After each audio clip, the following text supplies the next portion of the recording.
ابا کا فرض ہے، کوئی ایسی چیز پسند ہے، جوائنٹ فیملی کی بات کر رہا ہوں، اگر کوئی ایسی بات ہے تو ٹھیک ہے، پھر اکیلے منگا کر کھاؤ، کس نے منع کیا؟ گناہ تو ہے نہیں، لیکن دوسرے کو محروم کرنا اس میں برکت تھوڑی ہوتی ہے، برکت نہیں ہوتی اس میں.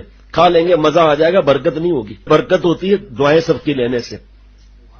کتنی ایسی بات ہوتی ہے، اس وقت کوئی دل چاہ رہا ہے، بابا کے کمرے میں، بابا کے ڈبے میں وہ چیز موجود ہے، ہم نے نکال کر کھا لیا، ماشاءاللہ، کوئی منع نہیں ہمیں بابا کی طرف سے، الحمدللہ. لیکن میں اس کو لے جاؤں اور اپنے پوتوں کو بلاؤں، بچوں کو، آؤ بیٹا کھاؤ، مل کر کھاتے ہیں، برکت نہیں ہوگی اس میں سے، برکت نہیں ہوگی. اچانک کوئی آ گیا، چلو وہ بھی ایک دانہ دے دیا، وہ چلو وہ بھی اور بات ہے، ایک ٹافی دے دی، ایک مثال بتا رہا ہوں، تو پھر دوسری بار جب آئے تو اپنے پیسوں سے تو دوسروں کو بھی کھلائے. دیکھو گھر میں برکت ہوتی ہے نہیں ہوتی. یہاں ایک جوائنٹ فیملی میں ہے، ایک بھائی جاب کر رہا ہے، اس کے بچے ترس رہے ہیں، اور یہ بھائی صاحب بزنس مین بن گیا ابا کے پیسوں سے، اور اس کے بچے جو ہیں وہ عیش کر رہے ہیں اسی گھر کے اندر. بھائی گھر الگ کرو، پھر بچوں کو جب یہ حسرتیں ہوں گی تو ظاہری بات ہے وہ چوری کی طرف جائیں گے بچے. اب یہ بہت نازک مسائل ہیں، یہ بولنا آسان ہے، رہنا آسان ہے، لیکن ساتھ میں جو ظلم ہو رہا ہے وہ، ایک بھائی جو ہے وہ پیسے جمع کر کے بیوی کے لیے چپکے سے کوئی چیز لا رہا ہے، اب دوسری کو کہتی ہے کہ بھئی تم بھی کوئی چیز لاؤ، کہ میں تو انشاءاللہ گڑبڑ نہیں کروں گا انشاءاللہ تعالی. اب وہ جو تڑپ اور کثرت اور پریشانی، برکت کہاں سے ہوگی؟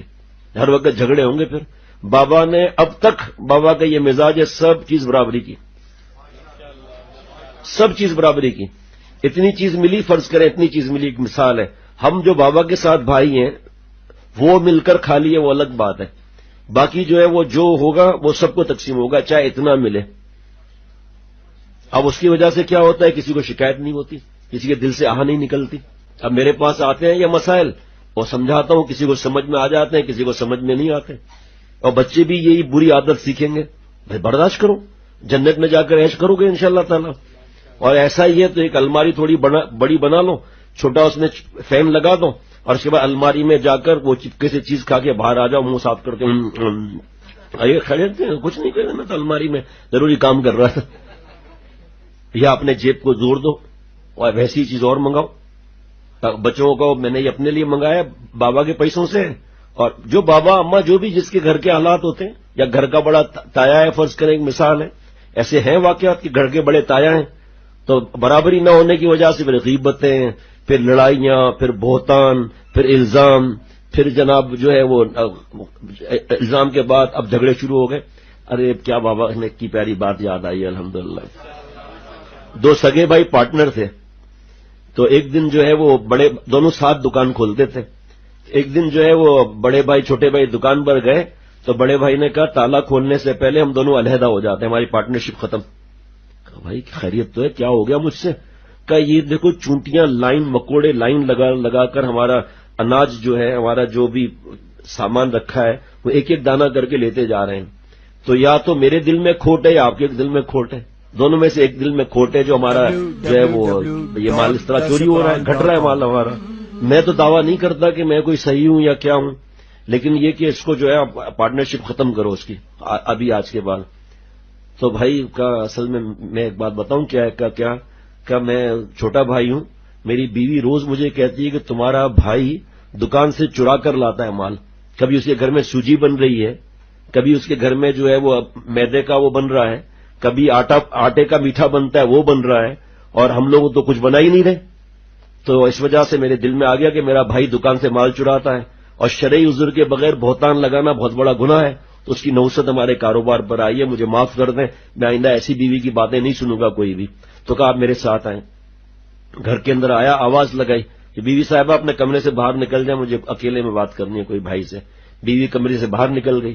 تو آیا، آ کر دیکھا کہ یہ کیا ہو رہا ہے، تو دیکھا کہ مکس چیزوں کا جو ہے وہ ڈھیر لگا ہوا ہے، مکس چیزوں کا. کہ یہ جو ہمارے دکان میں چیزیں زمین پر گرتی ہیں، چاول اور جناب وہ گندم اور یہ دال اور یہ اس طرح کے نکلتی ہیں چیزیں، کہاں کہ آدھا آپ لیتے ہو آدھا میں لیتا ہوں، کہاں کہ آپ آدھے کا کیا کرتے ہو، کہ میں پھینک دیتا ہوں. کہ یہ دیکھ میری بیوی جو ہے ایک ایک دانہ الگ الگ کرتی ہے، ماش کی دال میں ماش کی دال، چنے کی دال میں چنے کی دال، اس میں سے کبھی کوئی حلوہ بنا دیتی ہے، تو کیونکہ میرے بھائی ہو، اور یہ ہم سب دونوں کی برابر ملکیت ہے. ایک نے اچھے طریقے سے استعمال کیا، ایک نے برے طریقے سے استعمال کیا. اکیلے مجھ سے بیٹا کھایا نہیں جاتا، تو میں نے اپنی اہلیہ سے کہا ہوا ہے کہ اپنی بھابھی کے پاس، بھابھی بولتے ہیں نند بولتے ہیں پتہ نہیں کیا بولتے ہیں، اس کے پاس بھیج دیا کر، بھاوج بولتے ہیں، بہرحال جو بھی ہے رشتہ بتانے کی ضرورت نہیں مجھے. وہ آپ کی اہلیہ کو برا لگ گیا، یہ آپ کے سامنے چیز ہے، اس میں تو کوئی چوری کی بات تو ہے نہیں. تو لپٹتے ہوئے روتے ہوئے لپٹنے لگا، کہ واقعی صحیح بات ہے. تو اس طرح یہ جو جھگڑے ہوتے ہیں نا خاندان کے، کیا جھگڑے یہی تو ہیں. اس کے پاس اتنے پیسے تھے نہیں، ڈریس کہاں سے آ گئی اس کے پاس. پتہ چلا کہ ابا نے جو رقم دی تھی جمع کر کے، ایک تو ذاتی ہے اور ایک ابا رقم دیتے ہیں کہ اپنے اولاد پر خرچہ کرو، اس میں فرق ہے. ایک پیسے آتے ہی دھڑ دھڑ دھڑ دھڑ سب کو ہدیہ کر دیتا ہے، اس کی رقم تو 5,000 ختم ہو گئی. ایک نے 5,000 سنبھال کے رکھے کہ بھائی میں ہدیہ دوں گا سب کو، خاندان کے چھوٹا چھوٹا ٹافی دوں گا، 1,000 روپے تک دوں گا، باقی 4,000 میں اپنے اولاد کے لیے سنبھال کر رکھتا ہوں. اب اس کی اولاد 4,000 سے کوئی اچھی چیز لے کر آ گئی. اب وہ شک یہ کہاں سے آ گیا، ہمارے پیسے تو ختم ہو گئے، آپ کے پیسے اس وجہ سے ختم. یہ بدگمانی جو ہے اللہ سے دور کر دیتی ہے. خاندان تو جاتے ہی ہیں، یہ طلاقیں کیوں ہوتی ہیں؟ بدگمانی. غصہ کس وجہ سے ہوتا ہے؟ بدگمانی. تکبر کس وجہ سے ہوتا ہے؟ بدگمانی.